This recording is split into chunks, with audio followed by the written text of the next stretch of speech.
Hi guys, Pam from the Green Dragon Farm. So the following video is showing some of my spreadsheet that I keep on my laptop. Um, just to kind of sort of show some of the things that I keep track of that I think are important. Obviously what I find important, other people may not. So I just wanted to kind of share, what I do and how much information. Just because I do have a lot of seeds, I really shouldn't have to buy new seeds every year, at least not every year, but I always do, and that just adds to how many seeds I actually have. So I do need to keep track. So this is the way that I do it. I hope you find something of interest. If you have tips or ideas or questions about what is showing on the spreadsheets, feel free to ask or share below. And I hope you enjoy it. Thanks. Bye.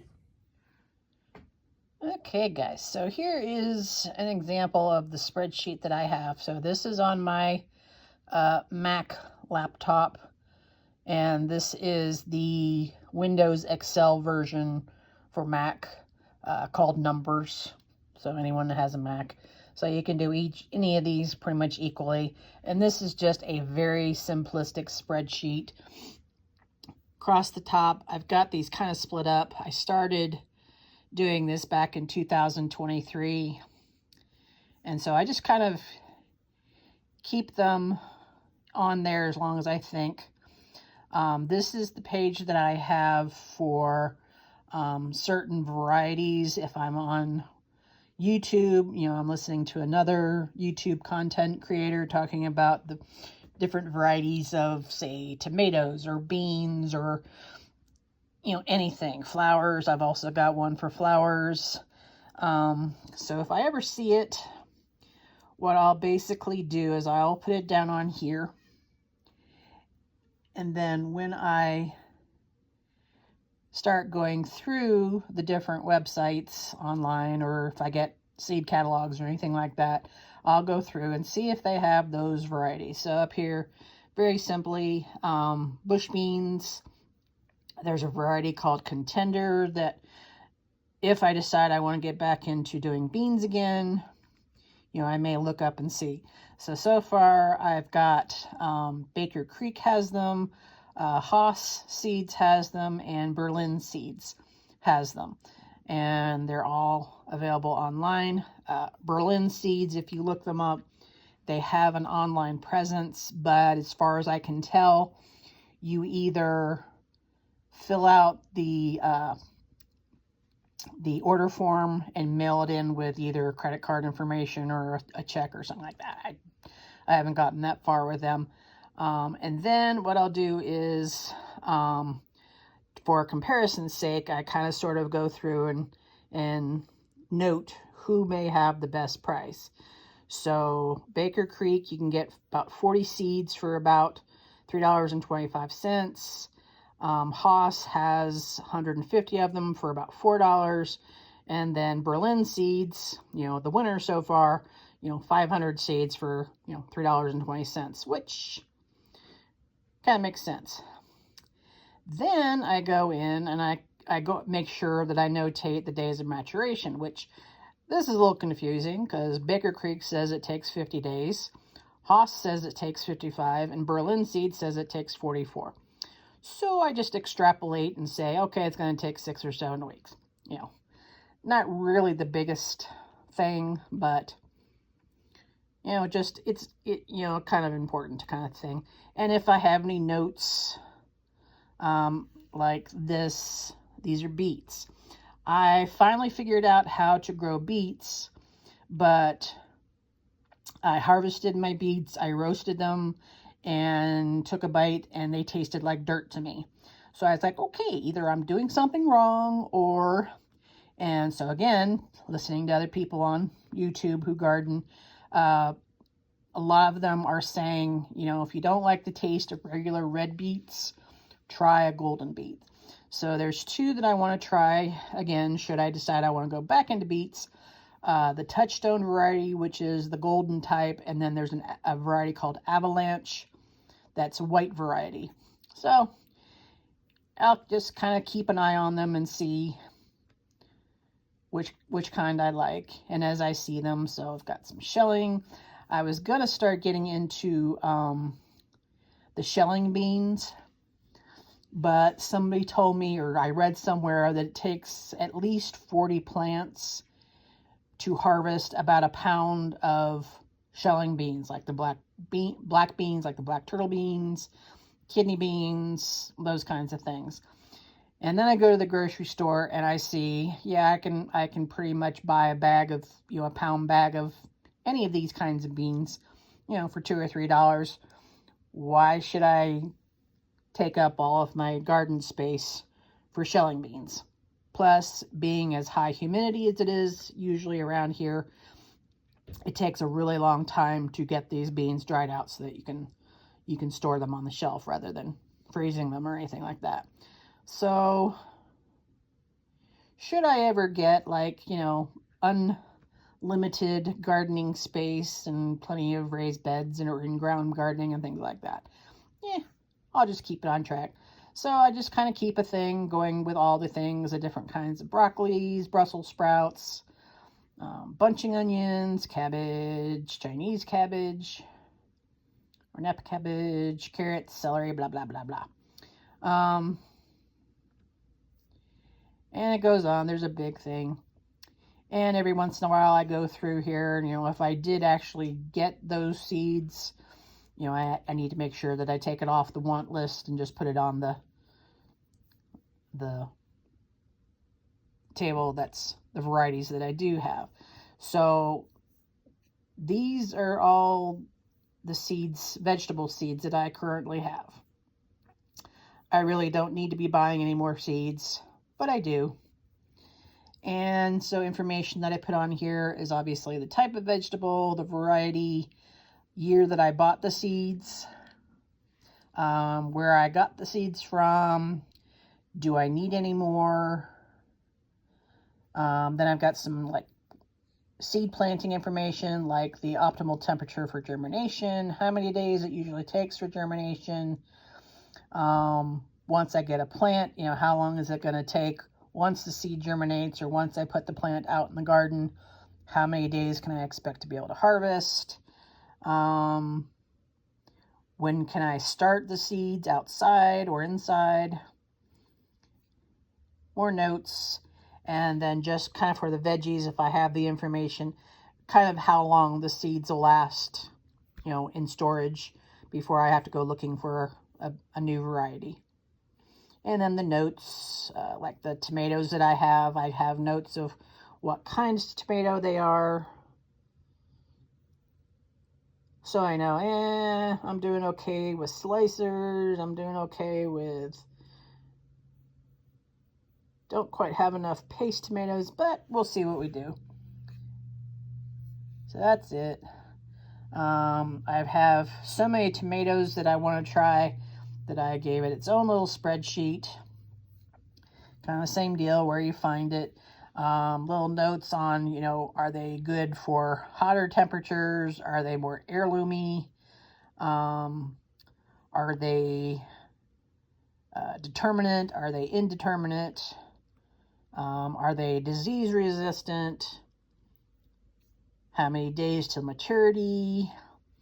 If the catalog or the website gives information on what types of diseases they're resistant to, I'll put that down. Otherwise, if it just alludes to disease resistance, the color of the tomato.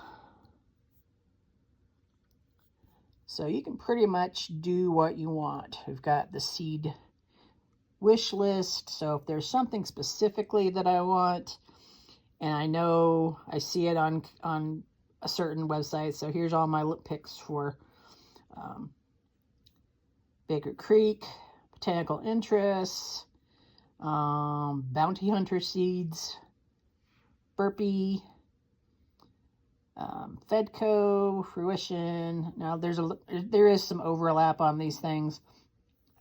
And it's just kind of a different way of, the spreadsheet for the varieties that I found. So it just kind of helps me kind of separate out who needs. I keep track of which seeds I've bought so far this year. So far I bought from Baker Creek, Hudson Valley, M.I. Gardner, and Seeds and Such. And I made note that Seeds and Such had a 25% off and free shipping. There's a spreadsheet for planting schedule for different kinds that sometimes I adhere to it. This is an alternate planting schedule should I decide to go rogue. If I want to plant things out for fall gardening, I have the spreadsheet of when I can get them going outside and when I need to plant them outside and how long what's the cutoff date for being able to plant them, things like that. And then fairly the same thing. I've got the list of my fruit trees and plants that I have and want lists. It's a list of fruit tree scion wood, and I've also got some rootstock scheduled to arrive next spring. And then I starts over, same thing for herbs,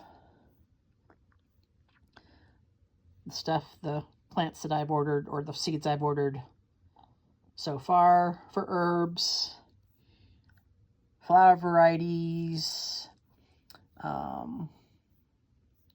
Same thing, I've got things for cover crop seeds that I may want to try, where I can get them from, and the price as of, I probably should do a little bit better information of when this information was from, because I'm finding stuff that I did last year that the seed catalog that I thought or used to have the seeds that I want no longer carries them.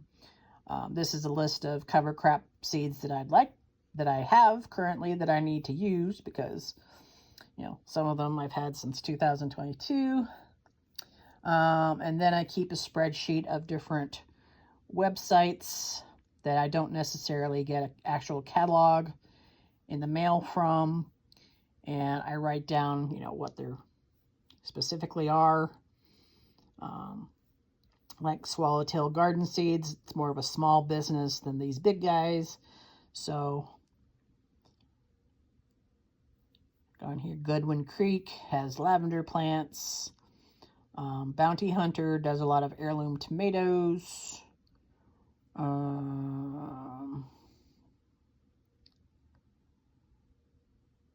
So, yeah. So every time I go on, I find something new, and it looks like something that I might be able to use, if not this year, at least at some point.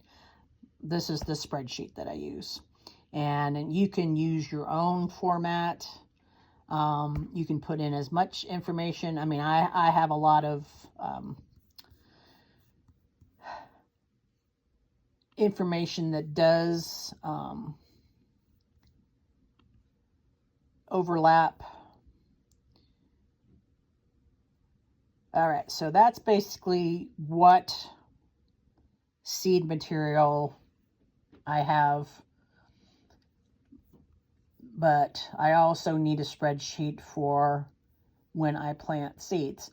So this is my spreadsheet for starting 2025, but it starts with garlic.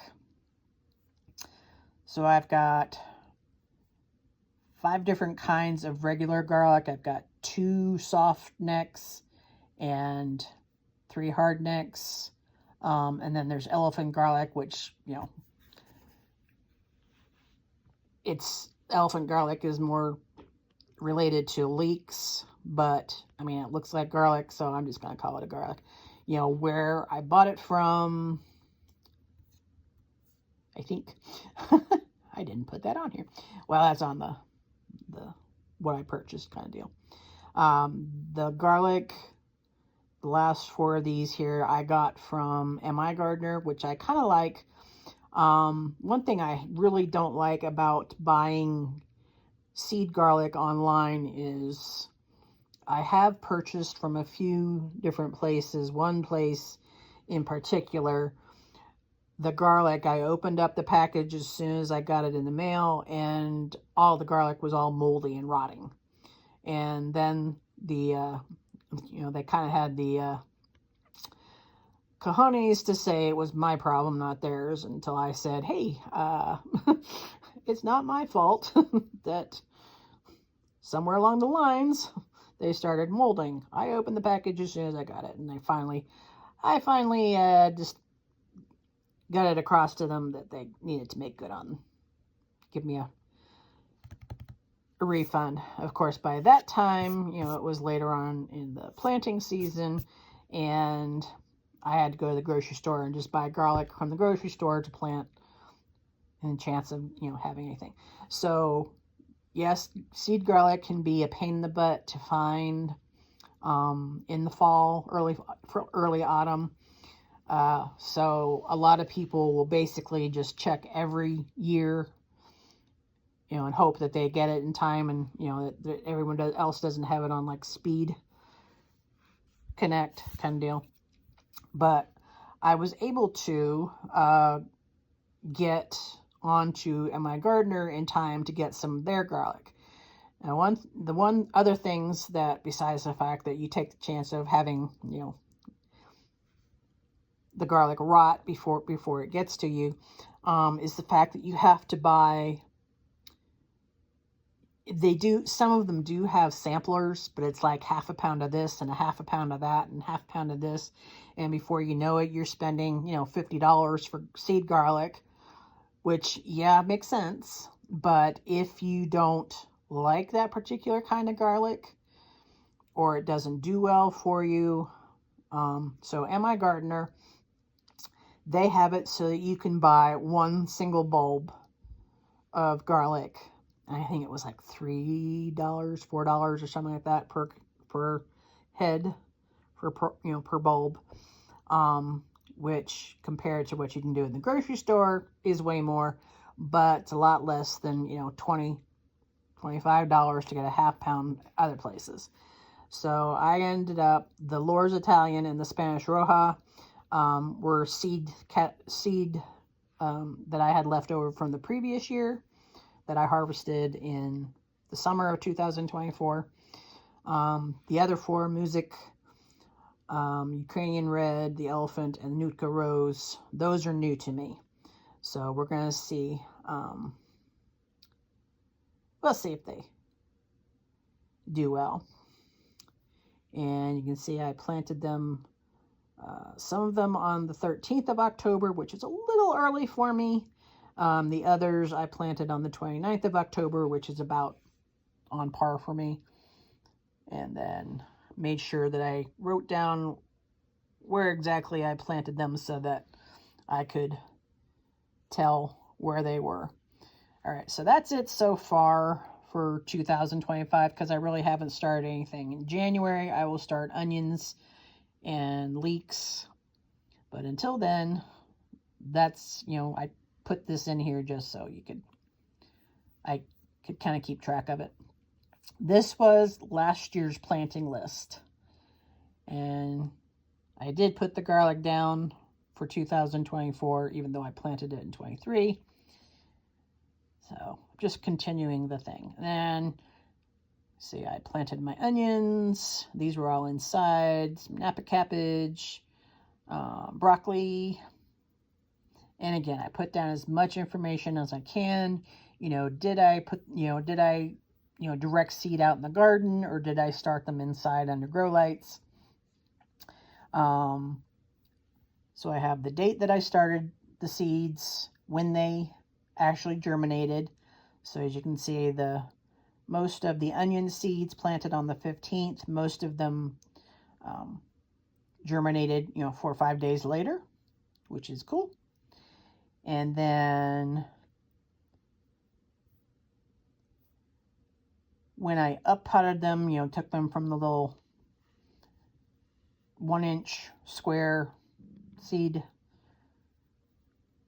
thingies to a larger pot so they can get larger for the garden, but I had a crop failure.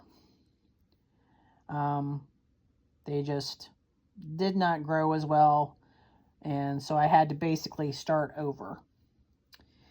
And actually, I didn't have a very good luck with growing bulbing onions at all last spring.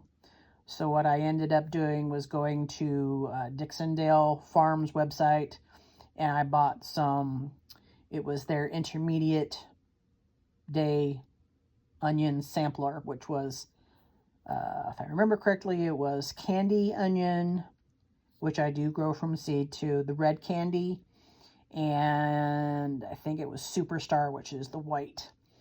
And those did okay, except I ordered them a little bit late, so the bulbs weren't as big as I usually like.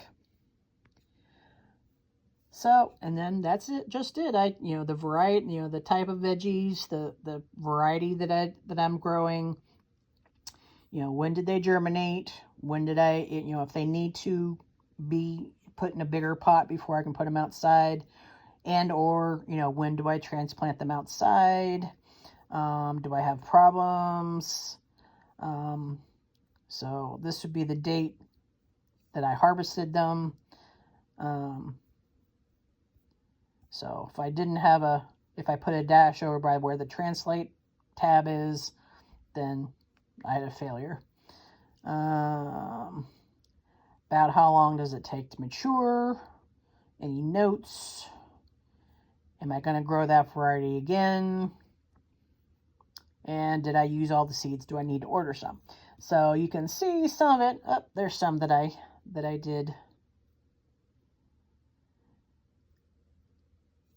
Those were tomatoes.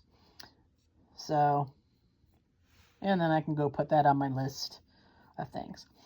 And if I had to redo anything, or if I did like spring planting and then a fall planting, it's all down there. So as you can see, let's see,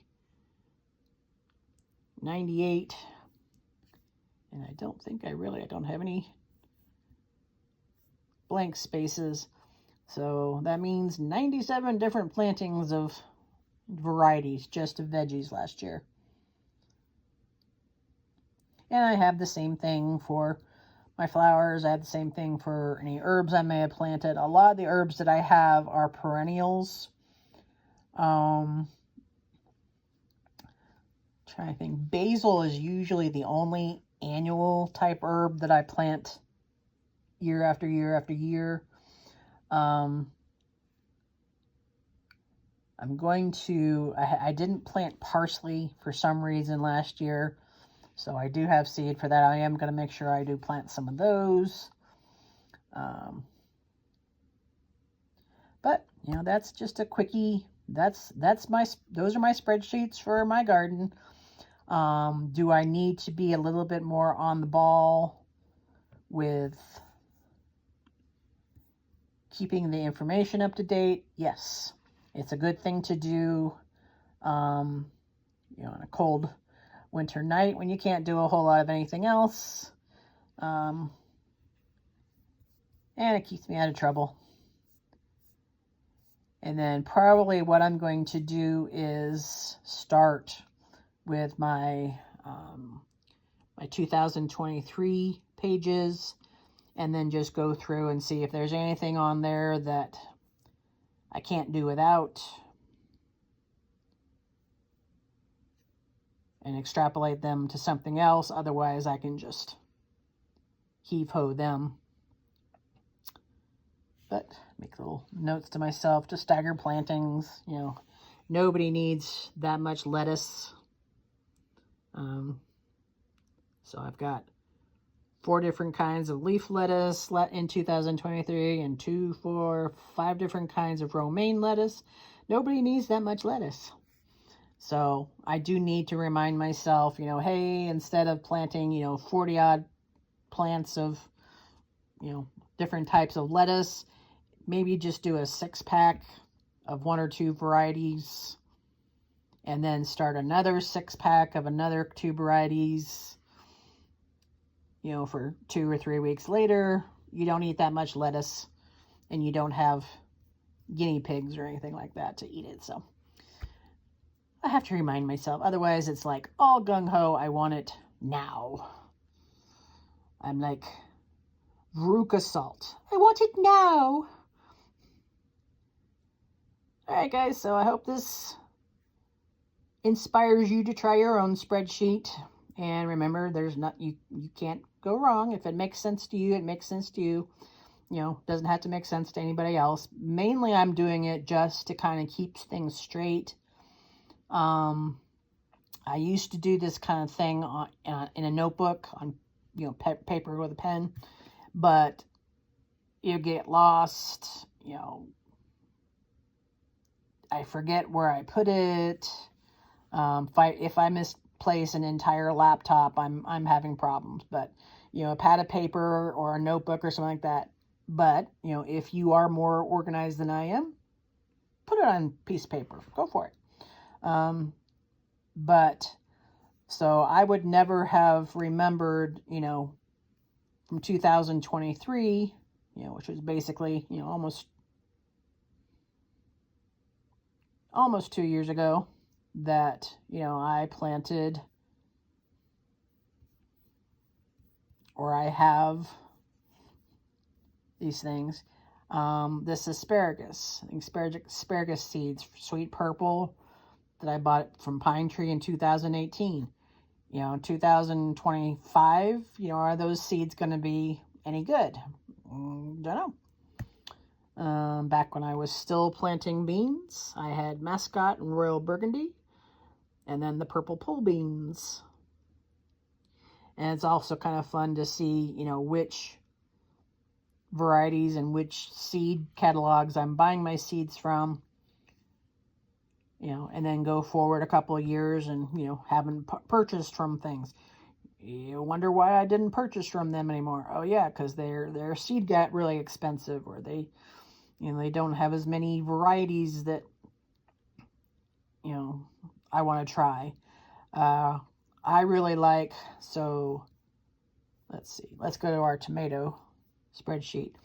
So these are all the different kinds of tomatoes. I have them split into slicers, paste tomato, grape tomatoes, and cherry tomatoes. And, you know, how would I remember? I mean, we're talking, let's see, 4 different kinds. So about 40 odd different varieties of tomatoes that I want to try. Most of them are slicers. Will I ever be able to grow 40 varieties of tomatoes all at the same time? No, I'm really not. But one of the things I keep this information for, and I know I'm rambling, sorry, but, so one of the reasons why I do is if someone mentions that they're a really good tasting tomato, and they seem to do really well in southern gardens, they have heat resistance, so they won't, tomatoes have a tendency to stop flowering if it gets too hot. And then there's the disease pressure. And so you have this trade-off. The tastiest tomatoes that, at least I've been exposed to, have been the more heirloomy types. You know, the Paul Robesons, the Cherokee Purples, the Brandywines, things like that. But for some reason in my area, here in East Tennessee, we have disease pressures like you wouldn't believe. My biggest issue seems to be blight, late and sometimes early blight. And I can either choose varieties that are hybrid varieties that are bred specifically for disease resistance.